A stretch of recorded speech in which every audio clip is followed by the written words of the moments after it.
बिस्मिल्लाहिर्रहमानिर्रहीम रब्बिश रह ली सदरी वयस्सिर ली अमरी वहलुल उक़दतम मिन लिसानी यफ़क़हू क़ौली वजअल ली वज़ीरम मिन अहली। आज का जो हमारा टॉपिक है this is bad and doubtful dates. इस टॉपिक की अगर मैं अहमियत के हवाले से बात करूं तो ये वो टॉपिक है जो एवरग्रीन टॉपिक है। आप जितने भी बड़े लेवल पर चले जाओ, this topic is of very I would say high significance. Reason being आपको पता है जब भी आप बिज़नेस करते हो तो आप उधार पर, आपको एक बड़ी इंटरेस्टिंग बात बताऊं कि 90% of the business is carried on उधार और क्रेडिट। और जब भी आप क्रेडिट पर ट्रांजैक्शन करते हो तो आपको पता है सबसे बड़ा रिस्क ये होता है कि सामने वाला पैसे नहीं देगा, कि सामने वाला कोई फाइनेंशियल क्रंचेस में आ जाएगा जिसकी वजह से वो पैसे वक्त पे ना दे पाए या दे ही ना पाए, बैंकरप्ट हो जाए। तो देखें ये जो डेट होता है ना, डेट इसका मतलब है उधार। डेट का मतलब होता है उधार। मैं इधर लिख भी देता हूँ। डाउटफुल का मतलब ये है कि ऐसा उधार जो हमने दिया हुआ है। अच्छा, यहाँ उस उधार की बात हो रही है जो हमने किसी को दिया हुआ है, मतलब ये जो डेट है हम रिसीवेबल की बात करें। This is really important to understand. याद रखिएगा, बैड एंड डाउटफुल डेट हमेशा रिसीवेबल वाले उधार पर जो हमें रिसीव करना होता है। एक तो ये होता है ना कि उधार हमने लिया हुआ है, उस पर ये अप्लाई नहीं होता है, क्योंकि मैं अपने आप को नहीं बोल सकता कि भाई मैं बैंकरप्ट हो जाऊँगा।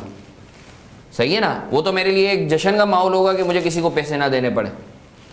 मगर मुझे अगर किसी से पैसे लेने हैं, रिसीवेबल जो है अगर है, तो रिसीवेबल एक तो होता है गुड डेट और एक होता है बैड डेट या डाउटफुल डेट। वो डेट जो अब आपको मिलना ही नहीं है, बैड, या वो डेट आपको शक है कि वो डेट मिल भी सकता है या नहीं भी मिल सकता। तो आज का जो हमारा टॉपिक है दिस इज़ ऑल अबाउट कि अगर आपका रिसीवेबल कोई डाउटफुल है या कोई रिसीवेबल आपको कंफर्म पता है कि पैसे नहीं मिल रहे हैं, so how you are gonna treat that receivable. अच्छा, पेपर पर्सपेक्टिव से अगर मैं बात बताऊं, इसकी इंपॉर्टेंस बताऊं पेपर पर्सपेक्टिव से, तो देखें मुझे पर्सनली ऐसा लगता है, चूँकि आपका एमसीक्यू बेस्ड पेपर है, तो मुझे ऐसा लगता है कि इसमें 7 से 10 मार्क का जो है एग्जामिनर इजीली आपसे पूछ सकता है। और ये वो टॉपिक है जो फाइनल अकाउंट्स के साथ लाजमी जम हो के आता है। तो ओवरऑल मुझे ऐसा लगता है कि 8 से 12 मार्क्स की इसकी वेटेज है एग्जाम पर्सपेक्टिव से, जो आना ही आना है। अगर ये अलग से नहीं आएगा तो किसी सवाल की एडजस्टमेंट का हिस्सा बन के आएगा, जैसे फाइनल अकाउंट्स के अंदर 1-2 एमसीक्यू इसके होंगे। So from practical perspective and from exam perspective this topic is really important. Now let's talk about कि देखें जब हम रिसीवेबल की बात करते हैं ना, रिसीवेबल मतलब किसी से हमें उधार लेना है। अब ये जो रिसीवेबल है ये अकाउंट रिसीवेबल भी हो सकता है, ये जो रिसीवेबल है ये अदर रिसीवेबल भी हो सकता है, ये जो रिसीवेबल है ये लोन रिसीवेबल भी हो सकता है। It could be anything, right, जिसको हम डेट कह रहे हैं। अब रिसीवेबल या डेट आपका 3 किस्म का हो सकता है फ्रॉम बैड डेट्स पर्सपेक्टिव।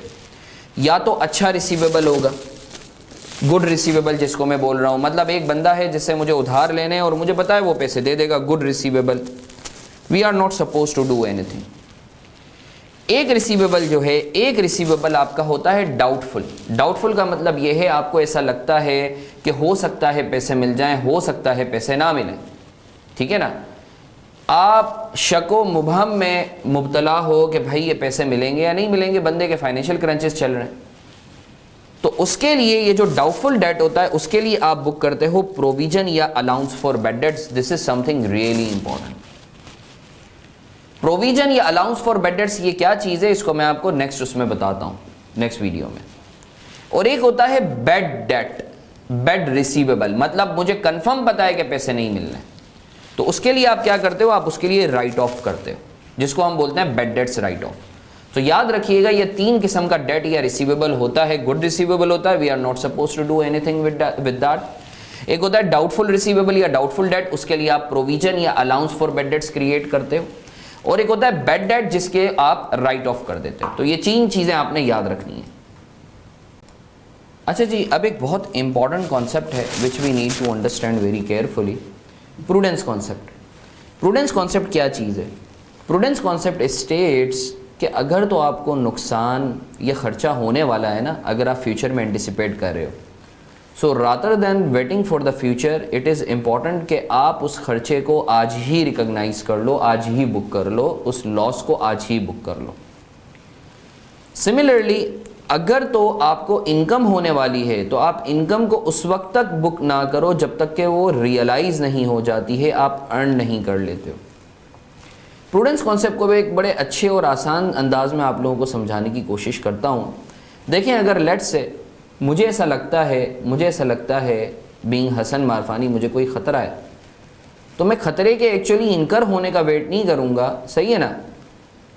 या मुझे ऐसा लगता है कि खुदा ना खास्ता मुझे कोई बीमारी हो सकती है जिसके चांसेस हैं, तो मैं उस बीमारी के होने का वेट नहीं करूँगा, मैं आज से ही उसके लिए प्रिकॉशंस लेना शुरू कर दूँगा। Why am I doing that? I am being prudent. बल्कि इसके ऊपर एक और तुम लोग सबके लिए एक अच्छी एग्जांपल देता हूँ। लेट्स से आज मैं हसन मारफानी क्वालिफाइड चार्टर्ड अकाउंटेंट तुम लोगों को बोलता हूँ कि भाई तुम सब पास हो अकाउंटिंग के पेपर में, मुझे बताओ क्या तुम मान लोगे? क्या तुम खुशी सेलिब्रेट करोगे? नो। तुम उस वक्त सेलिब्रेट करोगे जब तुम्हारे पास मैसेज आएगा या तुम्हारे पास ईमेल आएगी कि you are passed. Why are you doing that? You are being prudent. खुशी मतलब इनकम आप उस वक्त रिकॉर्ड करते हो जब एक्चुअली आप अर्न कर लेते हो। इसके बरक्स अगर मैं बोलता हूँ इस दफ़ा अकाउंटिंग का पेपर बहुत मुश्किल आने वाला है, तो मुझे बताओ तुम आराम से बैठे रहोगे या थोड़ा सा और कोशिश होकर तैयारी करोगे? अभी से तैयारी करना शुरू कर दोगे ना, अकाउंटिंग का पेपर मुश्किल आने वाला है। Why? Because you are being prudent. तो सिमिलरली याद रखो, जो नुकसान है या लॉस है या एक्सपेंस है उसको आप एज अ प्रूडेंट पर्सन फ़ौरन बुक कर लेते हो, और इनकम मतलब खुशी उस वक्त तक बुक नहीं करते जब तक कि आप अर्न नहीं कर लेते। अकाउंटिंग की ज़बान में इसकी दो एग्जांपल्स हैं। अकाउंटिंग में NRV loss on inventory.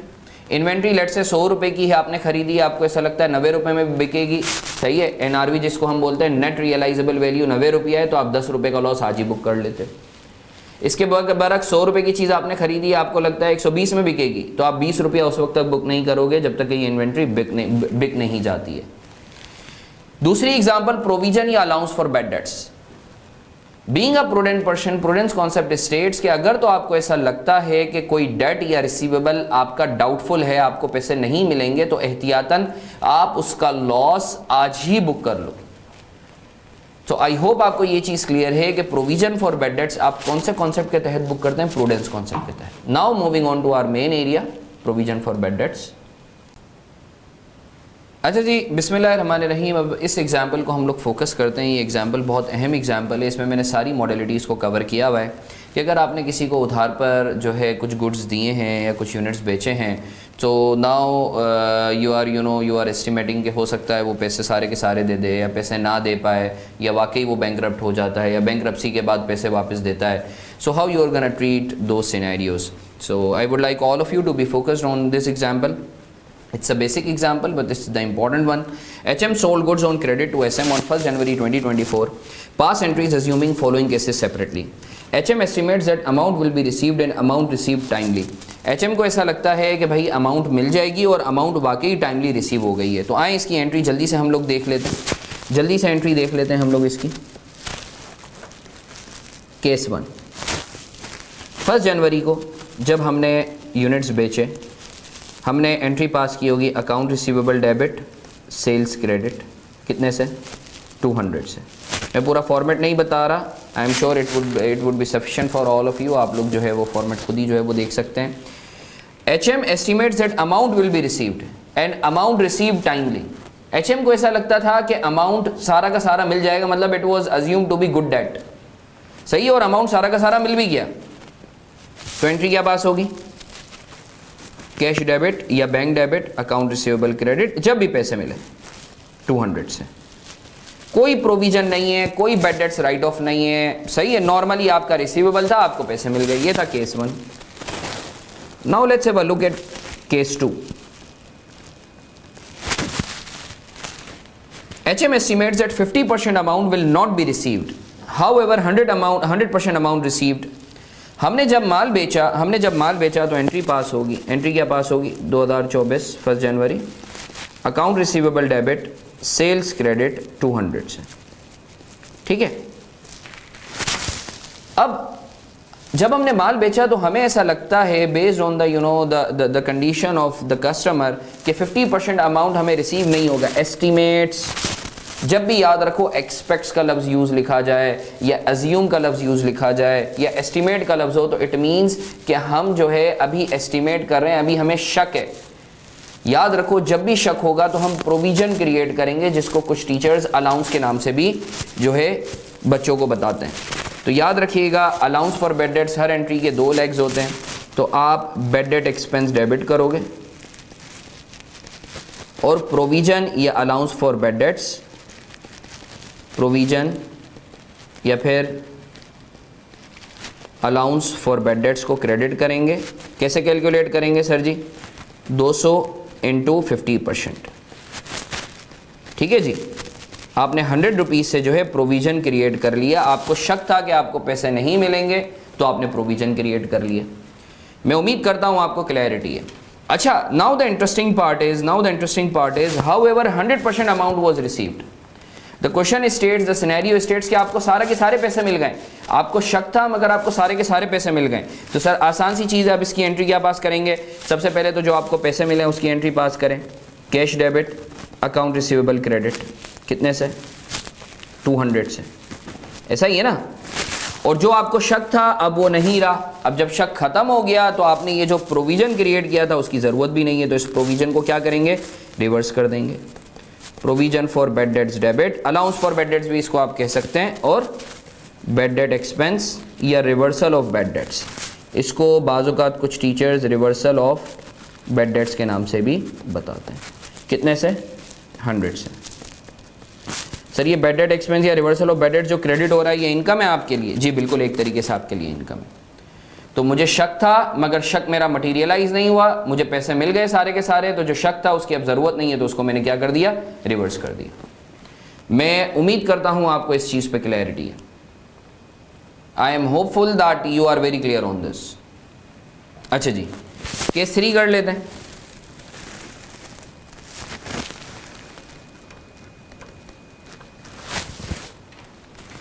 HM estimates that amount will be received, however only 50% amount received and customer denied to pay the remaining amount।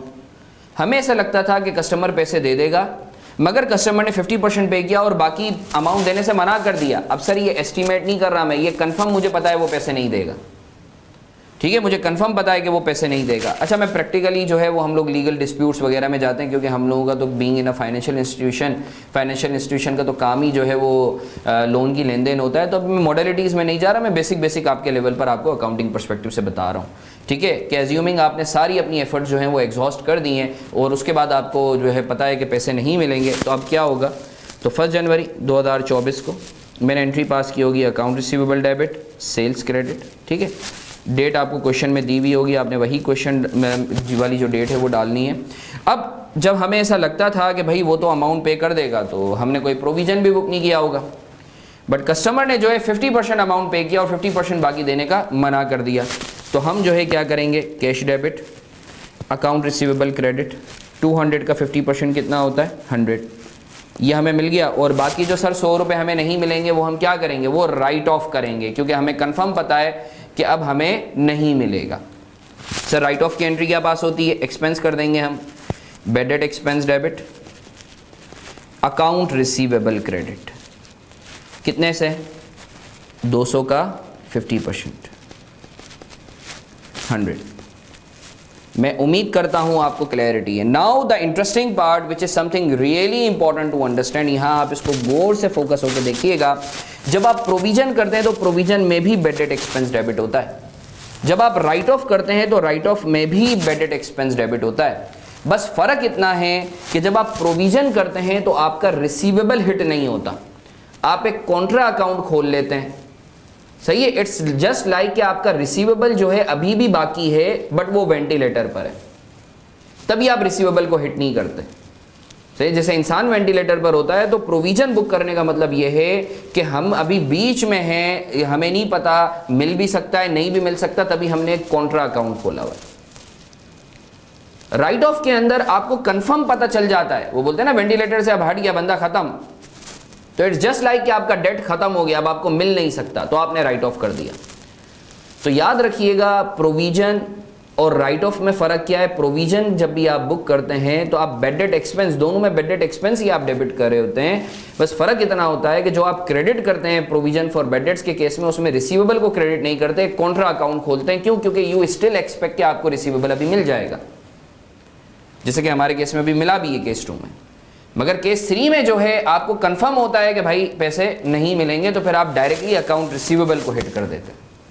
तो मैं उम्मीद करता हूँ आपको इस चीज़ पे क्लैरिटी है कि अगर राइट ऑफ होगा तो आप डायरेक्ट अकाउंट रिसीवेबल को बैड डेट एक्सपेंस डेबिट करेंगे, अकाउंट रिसीवेबल को क्रेडिट करेंगे। मैं फर्दर इसकी लॉजिक जो है अपनी नेक्स्ट क्लिप में आप लोगों से शेयर भी करूँगा। Case 4, continuing from example 3, subsequently customer paid the remaining amount. हम तो राइट ऑफ करके बैठ गए थे, अचानक से अल्लाह ने जो है वो कस्टमर के दिल में कोई बात डाली, उसका थोड़ा सा ईमान जागा कि भाई जो है कर्ज़ा लिया है तो फिर जो है आखिरत में जो है फिर जो है पता नहीं बहुत सारे हज़ारों गुना करके देना पड़ेगा। तो बेहतर ये है कि इस दुनिया में ही हिसाब छुट्टा कर लो। तो कंटिन्यूइंग फ्रॉम एग्जाम्पल 3, अगर कस्टमर सब्सिक्वेंटली पे कर देता है, सही है ना, तो फिर किस तरीके से ट्रीटमेंट होगा। तो मैं पूरा का पूरा आप लोगों की आसानी के लिए लिख के बता देता हूँ, इसका रेप्लिकेट करता हूँ। Account receivable debit, sales credit 200, फिर cash debit, account receivable credit 100, bad debt expense, ये पूरा केस 3 मैंने रेप्लिका किया है, अकाउंट रिसीवेबल क्रेडिट 100। ये तो केस 3 पूरा का पूरा, ये आप देख भी सकते हैं, साथ ही लिखा हुआ है। अब राइट ऑफ करने के बाद अगर पेमेंट मिल रही है तो फिर हम क्या करेंगे। तो एक तो आपको पेमेंट मिल रही है कैश डेबिट 100 से, क्रेडिट क्या करेंगे, रिसीवेबल तो आप नहीं कर सकते क्योंकि रिसीवेबल को तो आप पहले ही क्रेडिट कर चुके हैं। अब आप करेंगे, this is called bad debts recovery या रिकवरी ऑफ राइट ऑफ। अलग अलग टर्म्स हैं इसकी, इसको कुछ टीचर्स अदर इनकम के नाम से भी बुक करवाते हैं, कुछ बैड डेट्स रिकवरी के नाम से भी करवाते हैं, कुछ रिकवरी ऑफ राइट ऑफ के नाम से भी करवाते हैं। सारे के सारे नाम सही हैं, बट याद रखिएगा राइट ऑफ के बाद अगर कोई रिकवरी हो रही है तो अकाउंट रिसीवेबल आपका नहीं होगा, वो तो आप पहले ही क्रेडिट कर चुके हो, सही है ना। तो मैं इधर लिख देता हूं recovery of right of, W/OOF का मतलब ये होता है राइट ऑफ, और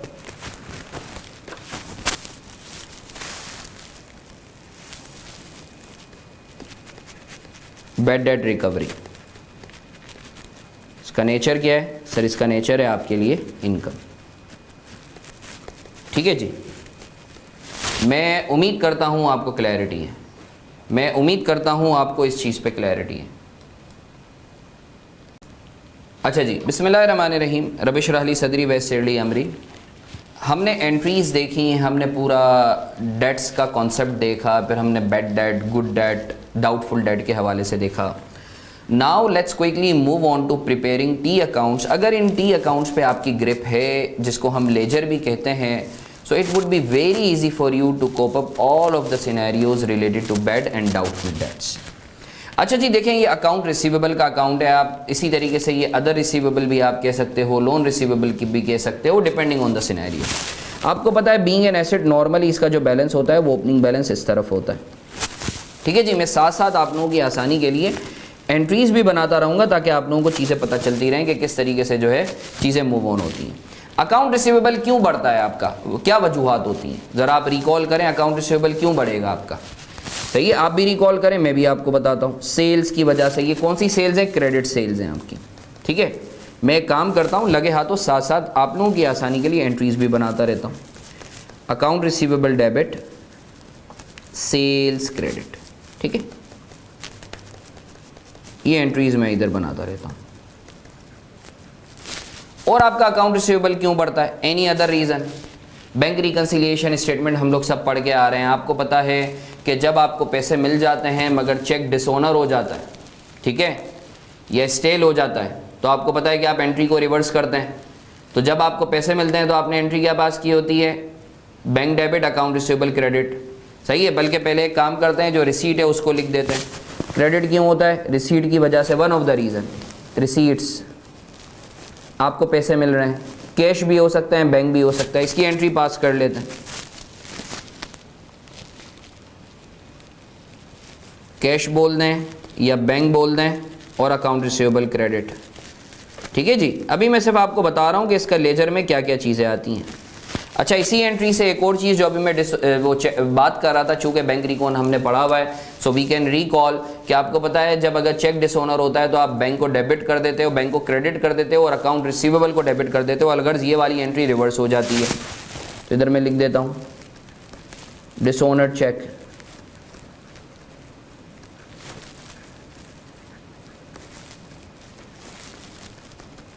थ्री मतलब इसकी एंट्री जो है ये थर्ड नंबर पे मैं बना रहा हूँ, account receivable debit bank credit. क्यों? क्योंकि आपका रिसीवेबल अब उसी पोजीशन पे ही आ गया ना।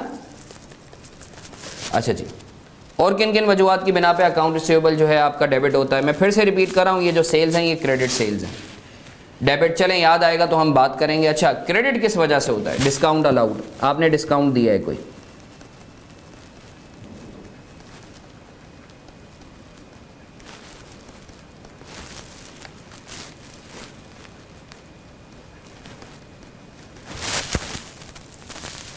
Four discount expense debit account receivable credit. ठीक है जी। इसी तरीके से अभी हमने एग्जांपल देखी थी कि राइट ऑफ की ये खूबसूरती है कि जब भी आप बैड डेट एक्सपेंस, जब भी बैड डेट्स को राइट ऑफ करते हैं तो आपका अकाउंट रिसीवेबल क्रेडिट होता है। जब आप बैड डेट्स का प्रोविजन बनाते हैं तो उस वक्त अकाउंट रिसीवेबल हिट नहीं होता, अलबत्ता जब बैड डेट्स को राइट ऑफ करते हैं तो अकाउंट रिसीवेबल हिट होता है। तो मैं इधर लिख देता हूं, अभी हमने ऊपर एग्जांपल देखी है। बैड डेट्स को शॉर्ट फॉर्म में मैं B/D लिख रहा हूं और BD राइट ऑफ लिख रहा हूं। 5 इसकी मैं एंट्री भी बना देता हूं, ऑल्दो हम लोगों ने ऊपर देखी है। Bad debt expense debit account receivable credit, ये कौन सा वाला है जो राइट ऑफ हो गया? मैं उम्मीद करता हूं आपको क्लैरिटी है। अच्छा जी, इसके अलावा और किन वजूहात की बिना पे अकाउंट रिसीवेबल जो है आपका क्रेडिट हो सकता है? और भी बहुत सारी वजूहात होती हैं। देखें, अगर मैं आपको बताऊं, एक चीज़ याद रखें, जब भी आपको देखना हो ना कि कौन सा अकाउंट हिट हो रहा है उसकी एंट्री पास कर लें। अगर आप एंट्री पास कर लेंगे ना, it would be very easy for you to decide on कि हमें करना क्या है उसके साथ और वो कौन से अकाउंट में पार्क होगा। अगर रिसीवेबल आ रहा होगा तो डेबिट हो रहा होगा तो आप डेबिट कर दीजिएगा, क्रेडिट हो रहा होगा तो क्रेडिट कर दीजिएगा। ये मोस्ट नोन आइटम्स हैं जो आपके अकाउंट रिसीवेबल को हिट करते हैं। मज़े की बात बताऊं, अदर रिसीवेबल, लोन रिसीवेबल का भी मोर और लेस जो है लेजर आपका इसी तरीके से बनता है। ठीक है ना। अच्छा जी, फिर आपके पास यहाँ आ जाता है क्लोजिंग बैलेंस। ये आपका क्लोजिंग बैलेंस याद रखिएगा, ओपनिंग और क्लोजिंग की कोई एंट्री पास नहीं होती है। ओपनिंग और क्लोजिंग बैलेंस की कोई एंट्री पास नहीं होती है। Now let's move on to provision for bad debts का अकाउंट। अच्छा, एक चीज़ आपने जो है सर मिस कर दी कि ये जो एंट्री नंबर 5 है उसका दूसरा जो इम्पैक्ट है वो बैड डेट एक्सपेंस पर जा रहा था। तो सर आपने यहाँ लिखा नहीं, तो मैं बिल्कुल लिख देता हूँ, एंट्री नंबर 5 की वजह से, अकाउंट रिसीवेबल की वजह से आपका बैड डेट एक्सपेंस डेबिट हो रहा है। ठीक है जी, मैंने इसी का ही जो है इसका काउंटर पार्ट जो है मैंने यहाँ लिखा है। अब बात होती है प्रोविजन फॉर बैड डेट्स या अलाउंस फॉर बैड डेट्स के अकाउंट की। इसको देख लेते हैं। भाई आपको पता है चूंकि ये कॉन्ट्रा अकाउंट है तो हमने अपनी बेसिक्स की क्लास में पढ़ा था कि कॉन्ट्रा अकाउंट हमेशा अपने पेरेंट अकाउंट के ऑपोजिट चलता है। ठीक है ना। तो अगर पेरेंट अकाउंट का नॉर्मल बैलेंस आपका डेबिट होता है तो इसका नॉर्मल बैलेंस क्रेडिट होगा। अच्छा जी, ये आपका इधर आ जाएगा क्लोजिंग बैलेंस। इसके ऊपर मैं बात करूंगा ओपनिंग बैलेंस, क्लोजिंग बैलेंस ये कैसे निकलता है, इसके ऊपर मैं नोट 1 लिखूंगा। इसके ऊपर हम बात करेंगे, अभी चर्चा करेंगे। ओपनिंग बैलेंस आ गया, क्लोजिंग बैलेंस आ गया। अब लेट्स से इसको एग्जांपल के जरिए मैं आपको समझाता हूं। आपको ऐसा लगता था साल के शुरू में आपको शक था कि आपको 100 रुपये नहीं मिलेंगे।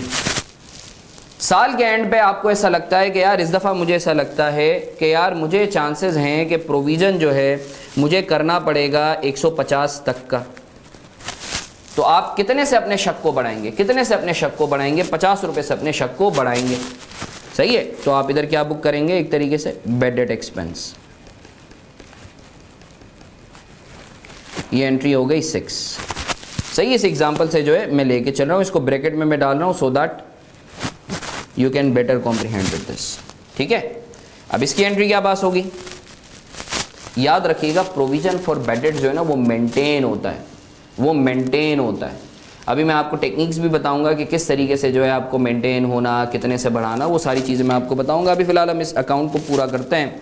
सर एंट्री नंबर 6 आपकी क्या पास होगी? बेडेड एक्सपेंस डेबिट, और चूंकि प्रोविजन का अकाउंट है, provision for bad debts credit. कितने से? हमारे केस में अभी फ़िलहाल 50 है, आप समझ जाइएगा 50 कैसे आया। अच्छा सर एक बात बताएं कि ऐसा भी तो हो सकता है कि शक हमारा कम हो जाए, बल्कि इसकी पहले पोस्टिंग कर लेते हैं। ये जो एंट्री नंबर 6 है इसकी पोस्टिंग यहाँ भी होगी। आपका बेडेड एक्सपेंस डेबिट हो रहा है, क्यों हो रहा है? आपका bedded expense provision for bad debts की वजह से डेबिट हो रहा है। सही है, बेडेड एक्सपेंस देख लेना, बेडेड एक्सपेंस का अकाउंट डेबिट हो रहा है आपका, तो मैंने उसको भी डेबिट कर दिया एंट्री नंबर 6 की वजह से।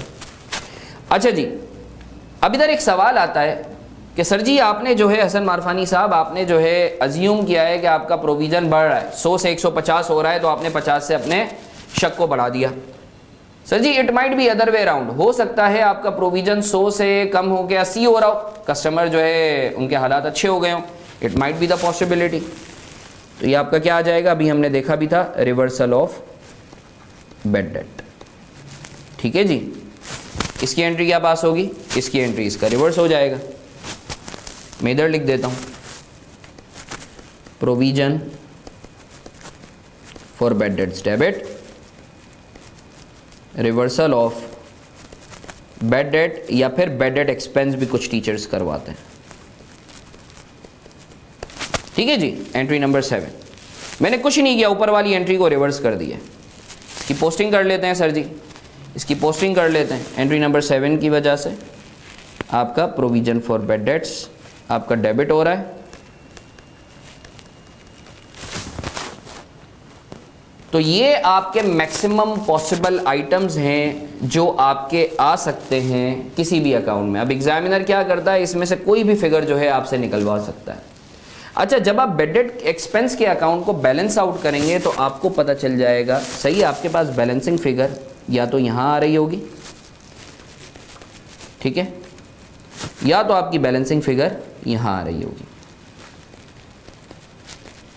अच्छा एक चीज़ याद रखिएगा, ये जो बैलेंसिंग फिगर आपके पास आ रही है ना, ये जो P&L, ये आपका एक्सपेंस होगा अगर क्रेडिट साइड पर आ रहा हो, और अगर डेबिट साइड पर आ रहा है तो ये आपकी इनकम होगी। अच्छा एक और इंटरेस्टिंग बात बताऊं, कुछ टीचर्स क्या करते हैं कि रिकवरी ऑफ राइट ऑफ को भी जो है वो बेड एंड डाउटफुल डेट्स के अंदर डलवा देते हैं। मैं नॉर्मली इसको अलग से रिकवरी ऑफ राइट ऑफ को जो है ट्रीट करवाता हूँ, ठीक है ना। है भी अदर इनकम, आप इसमें भी डाल सकते हो, इसमें भी रिकवरी ऑफ राइट ऑफ को जो है आप क्रेडिट कर दोगे, सही है, बट मैं नॉर्मली इसको बेड एंड डाउटफुल एक्सपेंस का हिस्सा नहीं बनाता, इसको अलग से जो है मैं दिखाता हूँ। अलगर जब हम अलग से दिखा रहे हैं रिकवरी ऑफ राइट ऑफ का मतलब है राइट ऑफ के बाद, अभी हमने एग्जाम्पल की थी। तो ये जो आपका आ रहा है ये सिर्फ और सिर्फ राइट ऑफ, शक और यकीन की चीज़ें आ रही हैं, ये दो चीज़ें आ रही हैं इस अकाउंट में, सही है। अच्छा जी, अब मैं इसको क्विकली एक दफ़ा रिकैप करवा देता हूँ क्विकली। सर हमने अकाउंट रिसीवेबल का अकाउंट बनाया, इसमें हमने देख लिया क्या क्या मॉडलिटीज़ होती हैं। फिर हमने प्रोविजन फॉर बेड डेट्स का अकाउंट बनाया, उसमें हमने देख लिया कि ओपनिंग बैलेंस होगा आपका, क्लोजिंग बैलेंस आपका होगा। क्लोजिंग बैलेंस को निकालने के 2-3 तरीके हैं, उसमें एजिंग एनालिसिस भी आ जाता है। जब आप बैलेंस करोगे तो आपके पास या तो शक बढ़ रहा होगा या शक कम हो रहा होगा। तो एक लेग आपने यहाँ हिट करना है और दूसरा लेग आपने बेडेड एक्सपेंस के अकाउंट में हिट करना है। बेडेड एक्सपेंस के अकाउंट में 3 चीज़ें आएंगी हमारे पास। शक में जो भी बढ़ावा, 2 चीज़ें आएंगी, शक में जो भी बढ़ावा या घटा यानी या कमी आई है, सही है, वो आप जो है डेबिट या क्रेडिट करेंगे, और जो भी राइट ऑफ हुआ है आप उसको लेंगे। जब आप बैलेंस आउट करेंगे तो आपको पता चल जाएगा कि टोटल P&L में हिट कितना होना है। अगर क्रेडिट साइड पर आ रहा होगा तो दैट वुड बी एक्सपेंस, और अगर डेबिट साइड पे आ रहा होगा तो दैट वुड बी इनकम। मैं फिर से बोल रहा हूं, कुछ teachers recovery of right of को जो है बेडेड एक्सपेंस के अकाउंट में ही ले जाते हैं, मैं इसको अलग से ट्रीट करता हूं, सही है ना। मैं उम्मीद करता हूं आपको इस चीज़ पे क्लैरिटी है कि अकाउंट रिसीवेबल का जो आपका अकाउंट है, एक बच्चे ने इधर मुझे बड़ा अच्छा फीडबैक दिया, सर सेल्स रिटर्न भी तो हो सकती हैं। जी सर, सेल्स रिटर्न भी हो सकती हैं। मैं क्विकली यहाँ डाल देता हूँ, सर सेल्स रिटर्न की वजह से आपका अकाउंट रिसीवेबल कम होता है। सर हम लोग कहाँ तक पहुँचे थे? 7 तक पहुँचे थे। 8 में यहाँ डाल देता हूँ सेल्स रिटर्न, और मैं फिर से बोल रहा हूँ ये क्रेडिट सेल्स रिटर्न है, ठीक है ना। सर सेल्स रिटर्न की एंट्री यहाँ बना लेते हैं, sales return debit, account receivable credit, ठीक है जी। तो ये मैक्सिमम पॉसिबल आइटम्स हैं जो आ सकते हैं। मैंने इसको आपको एंट्रीज के ज़रिए भी बता दिया, टी अकाउंट के ज़रिए भी बता दिया। तो अभी आगे हम लोग फर्दर बात करेंगे, तो इसके अंदर और मॉडलिटीज़ जो हैं हम उसको भी देखेंगे। बिस्मिल्लाहिर्रहमानिर्रहीम रबिश रली सदरी वैसरली अमरी। ये एक इलस्ट्रेशन है, हम लोग इसको क्विकली देख लेते हैं। सबसे पहले हमेशा रिक्वायरमेंट पढ़नी है आपने। अकाउंट रिसीवेबल का अकाउंट बनाना है, ओपनिंग बैलेंस है 5 लाख का। प्रोविजन फॉर बैड डेट्स का अकाउंट बनाना है, ओपनिंग बैलेंस है 2000 का। बैड एंड डाउटफुल एक्सपेंस का अकाउंट बनाना है, सही है, जिससे हमें ये पता चल जाएगा कि P&L में आपका कितना अमाउंट जाएगा। कैश सेल्स हैं आपकी 2 लाख की, क्रेडिट सेल्स हैं आपकी 3 लाख की, क्रेडिट सेल्स रिटर्न है 50,000 की, कैश सेल्स रिटर्न है 30,000 की, cash receipt from cash customers हैं 40,000, cash receipt from credit customers हैं 1.5 lakh, bad debts to be return of 10,000, discount allowed है 5,000। HM has a policy to maintain 10% of provision for bad debts at end of year. हमारी policy है कि हम हर साल provision for bad dates साल के and पे 10% का लगा वो जो है एक्चुअली मेंटेन करते हैं। ऑब्वियसली वो जो भी रिसीवेबल का बैलेंस होगा उस पर होगा। हमें अकाउंट रिसीवेबल का अकाउंट बनाना है जो है, ये तो सारी हम लोग रिक्वायरमेंट पढ़ चुके हैं। आए इसको क्विकली हम लोग जो है सॉल्व करते हैं।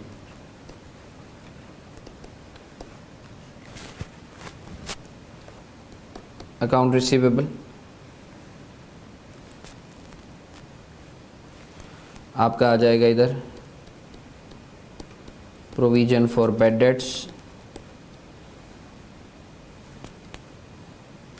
इधर आपका आ जाएगा बैड डेट एक्सपेंस। मैं शॉर्ट फॉर्म यूज़ कर रहा हूँ।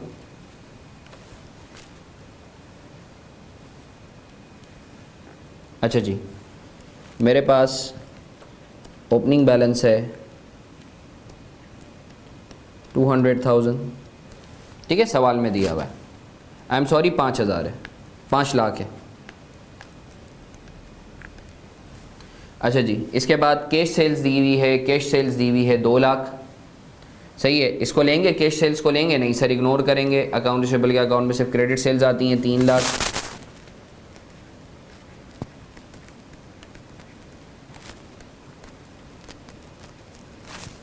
अच्छा जी, इसके बाद है cash receipt from cash customer, नहीं क्रेडिट सेल्स रिटर्न, ये आएंगी जी सर, बिल्कुल आएंगी। सेल्स रिटर्न क्रेडिट की आएंगी, सिर्फ कितनी आएंगी सर, ये आएंगी 50,000।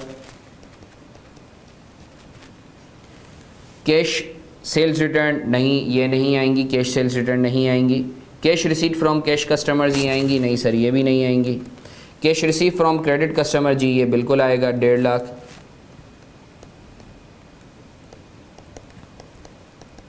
1.5 लाख। इसके बाद bad debts to be return off ये आएगा जी सर, बिल्कुल आएगा, राइट ऑफ आएगा।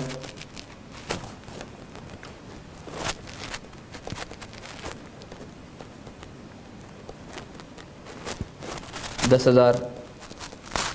इसके अलावा जी डिस्काउंट अलाउड जी बिल्कुल आएगा,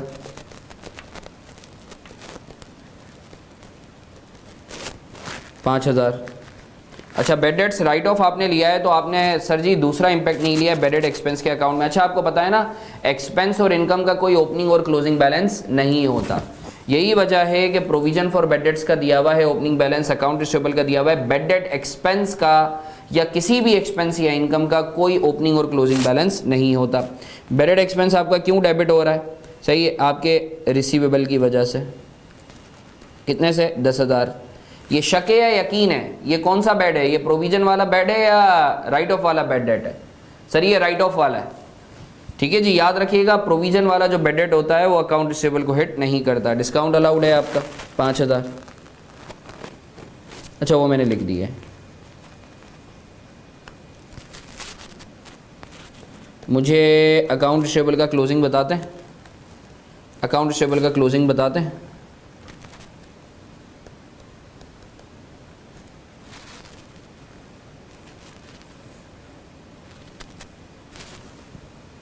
अकाउंट रिसीवेबल का क्लोजिंग बताते हैं। 8 - 50 7.5 7.5, ये 6 5 90 और ये 585,000। Thank you, 585,000।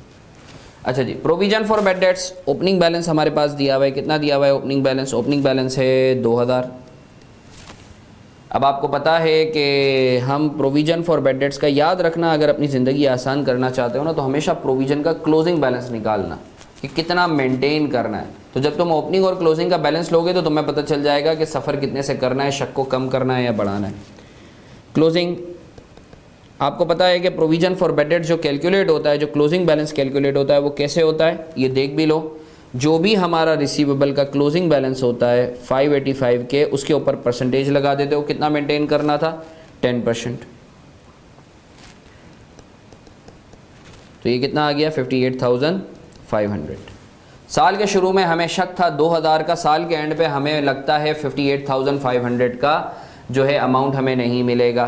तो आप ऑलरेडी प्रोवाइड करे हुए थे 2000, तो आप और कितने से प्रोवाइड करेंगे, बैड डेट एक्सपेंस आपने डेबिट करा होगा और प्रोविजन फॉर बैड डेट्स को क्रेडिट करेंगे 56,500 से। ये प्रोविजन का अकाउंट है, प्रोविजन के अकाउंट में, और बैड डेट एक्सपेंस के अकाउंट को हम डेबिट करेंगे। क्यों करेंगे, प्रोविजन फॉर बैड डेट्स की वजह से। 56,500 सही है। 10,000 का राइट ऑफ के नाम पर और शक के नाम पर 56,500 का। तो आपका पीएनएल में जो चार्ज होगा, पीएनएल में कितना चार्ज होगा सर जी, 66,500। जो आपका पीएनएल में बैड डेट एक्सपेंस के नाम से जो आपका स्टेटमेंट ऑफ कॉम्प्रिहेंसिव इनकम में जाएगा वो 66,500 जाएगा।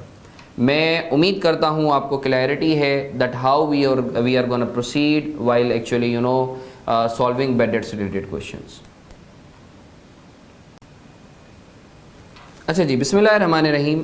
अच्छा, अब अगर आप एक बात नोट करो तो मैंने प्रोविजन फॉर बैड डेट्स का या अलाउंस फॉर बैड डेट्स का जब अकाउंट बनवाया था, टी अकाउंट, तो क्लोजिंग बैलेंस पे मैंने लिखवाया था N1, ठीक है, कि ये क्लोजिंग बैलेंस कैलकुलेट कैसे होगा। तो आए अभी मैं आपको बताता हूँ प्रोविजन फॉर बैड डेट्स का जो क्लोजिंग बैलेंस है वो कितने तरीक़ों से कैलकुलेट हो सकता है। I would like all of you to be focused on this very carefully. अच्छा जी, note 1, calculation of closing balance of provision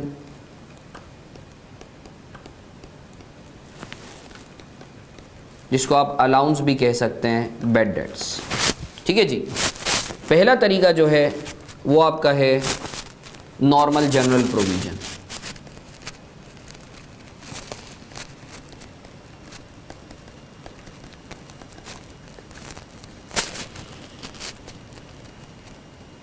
In this scenario,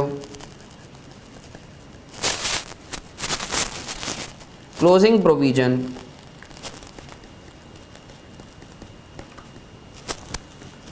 shall be calculated as follows.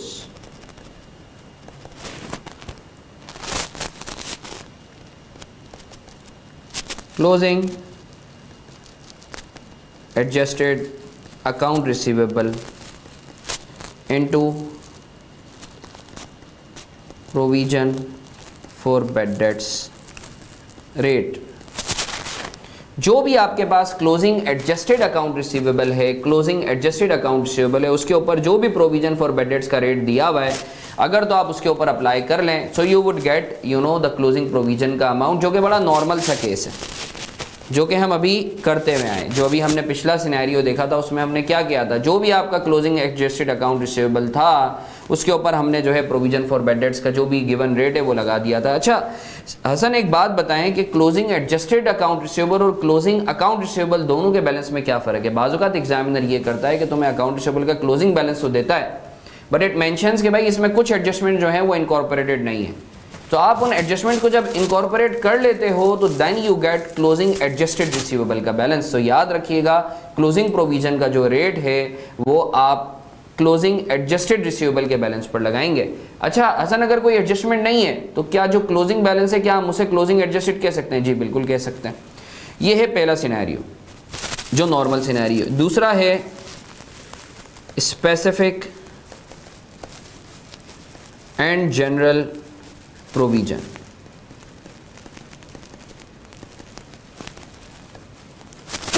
Now this is something interesting. अच्छा मुझे आप एक बात बताएं, जब आप बिजनेस करते हैं, बिजनेस पर्सपेक्टिव से सोचिएगा, जब आप बिजनेस करते हैं तो क्या हर बंदे की क्रेडिबिलिटी क्या एक जैसी होती है? ऑब्वियसली नहीं होगी। अब इसकी एक आसान सी एग्जांपल, अगर मैं कराची के माहौल की बात करूं, it's not like I am discriminating, but एक जो परसेप्शन बना हुआ है कि जो डिफेंस वाले एरिया के लोग होते हैं उनकी क्रेडिबिलिटी ज़्यादा होती है। एक एग्जांपल दे रहा हूं, यानी अच्छा बुरा इंसान तो कहीं भी हो सकता है, सही है, बट एक नॉर्मली जो परसेप्शन बना हुआ है, तो अगर मैं किसी डिफेंस वाले बंदे को उधार पे दूंगा, सही है, तो ऑब्वियसली मेरा जो रिस्क होगा या मुझे जो शक होगा वो कंपैरेटिवली कम होगा एज कंपेयर टू अगर मैं लेट से किसी जो है मेमन गोट जो है उसके किसी बंदे को अगर मैं जो है उधार पे जो है कोई माल दे रहा हूँ, कोई सर्विसेज दे रहा हूँ, तो ऑब्वियसली जो मेरा शक है डिफेंस वाले पे वो बराबर नहीं हो सकता जो मेमन गोट वाले बंदे पे। या इसी तरीके से लेट से मैं गुलशन के किसी बंदे को, अच्छा जी, बिस्मिल्लाहिर्रहमानिर्रहीम। Now let's talk about specific and general provision. मैं थोड़ी सी तमहीद बांध देता हूँ कि एक्चुअली जब आप closing provision for bad debts को कैलकुलेट करते हैं, so there are 3 scenarios normally at your level. One is general provision. Company क्या करती है कि उसके जितने भी रिसीवेबल्स हैं उसके ऊपर एक ब्लैंकेट रेट अप्लाई करती है और उस पर प्रोविजन बुक कर लेती है। उसका फार्मूला और मैंने आपको बता दिया कि भाई जो भी आपका क्लोजिंग एडजस्टेड रिसीवेबल हो उसके ऊपर आप प्रोविजन फॉर बैड डेट्स का रेट लगा देंगे, so you would get the closing provision for bad debts का अमाउंट। फिर आप ओपनिंग से क्लोजिंग का डिफरेंशियल लेंगे तो यू वुड गेट एक्सपेंस और income for the year. Now the next scenario comes in specific and general provision. आपको पता है कि जब आप बिजनेस करते हैं तो हर कस्टमर की क्रेडिबिलिटी एक जैसी नहीं होती।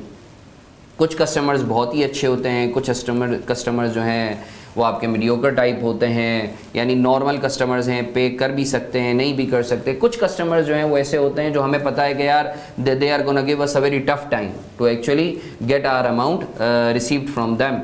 सो व्हाट डू यू थिंक कि क्या सब पर जनरल प्रोविजन का एक स्ट्रेट ब्लैंकेट रेट लगाना ठीक है? सो उस पर एक और अप्रोच होती है, this is called specific and general provision.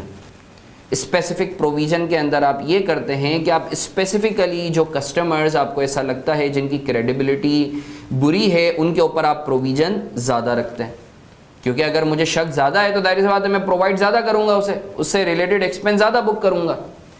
अब लेट्स से एक एग्जांपल कर लेते हैं, let's give it a quick run through. मेरा टोटल रिसीवेबल है 5 लाख का।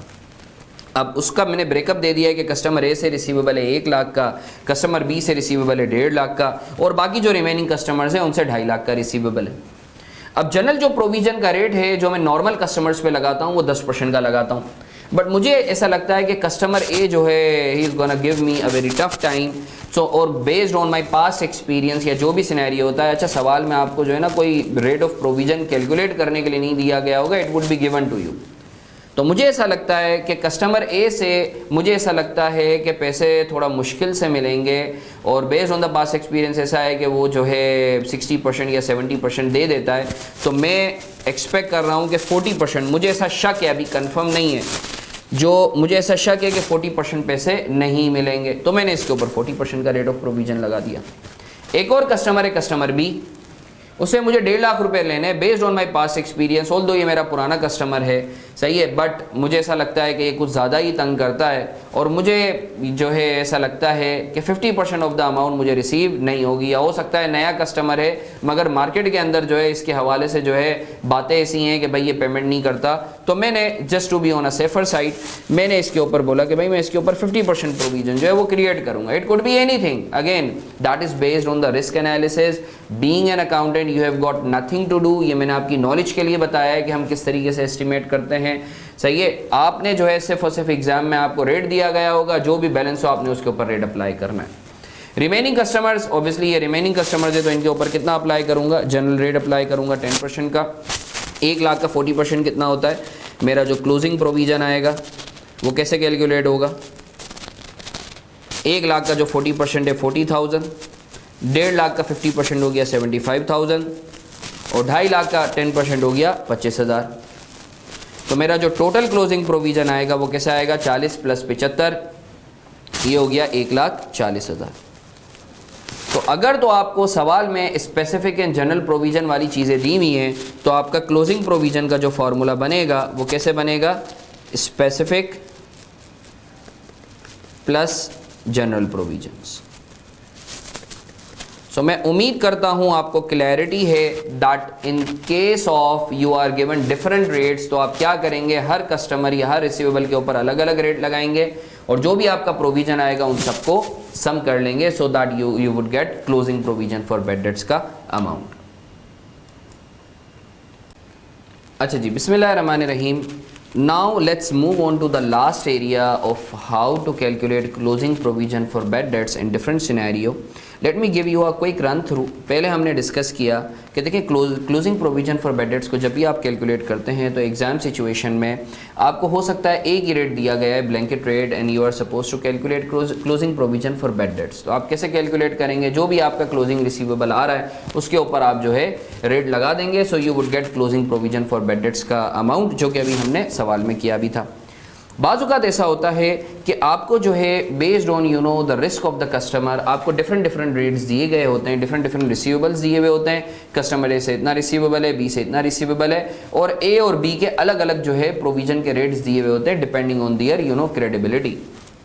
तो आप क्या करेंगे, जिस रिसीवेबल का आपके पास जो स्पेसिफिक रेट है आप उसके ऊपर वो रेट लगाएंगे, सही है। That you know that scenario would be called specific provision. आप स्पेसिफिकली टारगेटेड किसी कस्टमर को जो है आप उसके ऊपर आपको ऐसा लगता है कि रिस्क आपका ज़्यादा है तो आप उसके ऊपर प्रोविजन ज़्यादा बुक करें, जैसे हमने कस्टमर ए और बी की एग्जाम्पल अभी हमने डिटेल में देखी थी, सही है। जितने भी स्पेसिफिक और जनरल प्रोविजन है उन दोनों को आप सम करेंगे, so you would gate closing provision का अमाउंट। ये एक ही अकाउंट बनेगा, अलबत्ता क्लोजिंग प्रोविजन निकालते हुए आपको वर्किंग करनी पड़ेगी। तीसरा सिनेरियो और अहम scenario, ageing of receivable.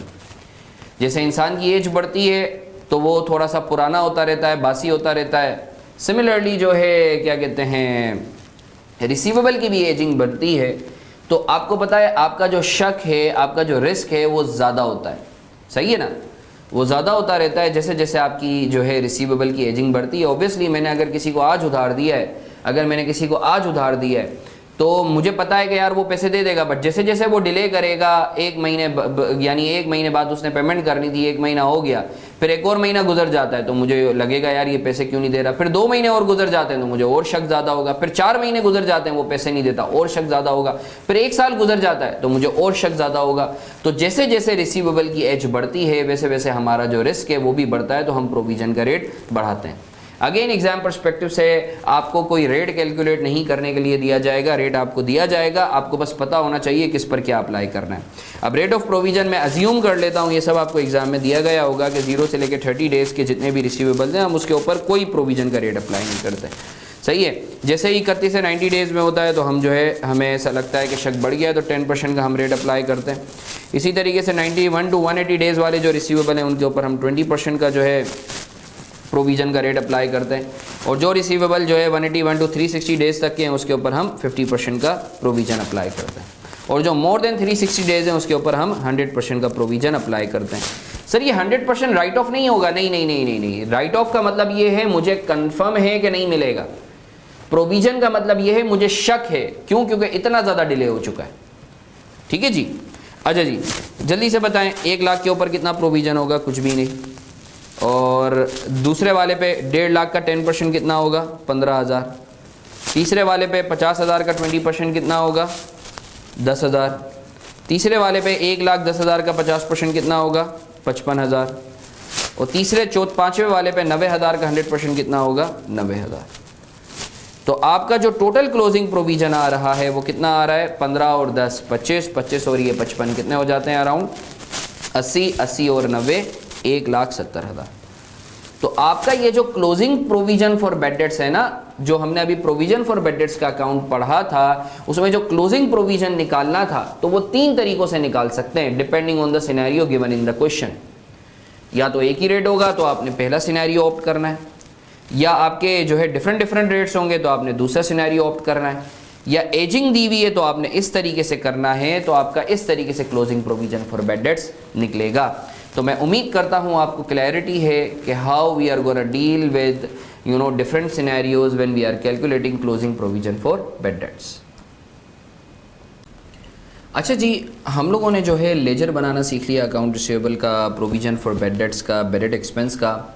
Now the important question comes in that how we shall be disclosing or presenting account receivable, provision for bad debts and bad debt expense in financial statements.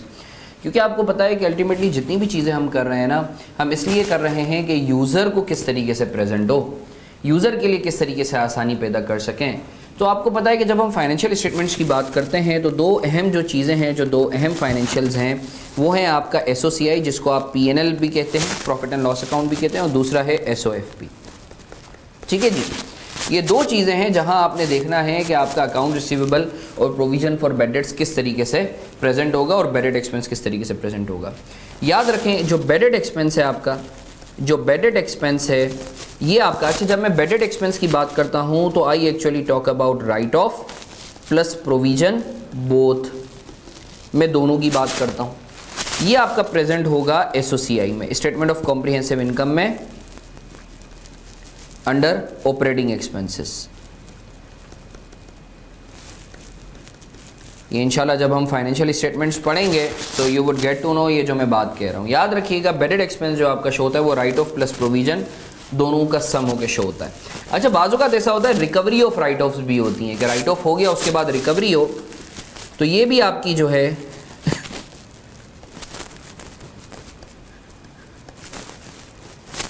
SOCI में show होती है under other income. अब कुछ teachers या authors क्या करते हैं कि वो बैड डेट एक्सपेंस में से recovery of right of net of करके बताते हैं।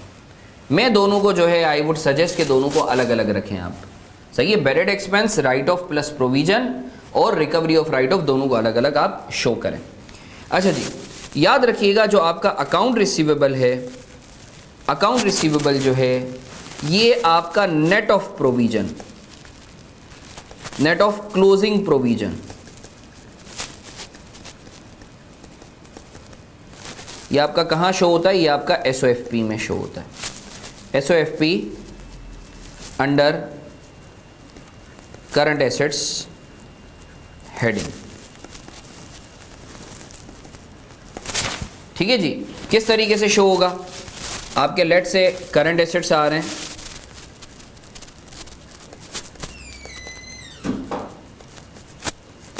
इसमें आप अकाउंट रिसीवेबल दिखाते हैं ग्रॉस पे, वो जो क्लोजिंग बैलेंस हमने निकाला था अकाउंट रिसीवेबल ग्रॉस पे आपका आता है, उसमें से आप less closing provision for bad dates करते हैं,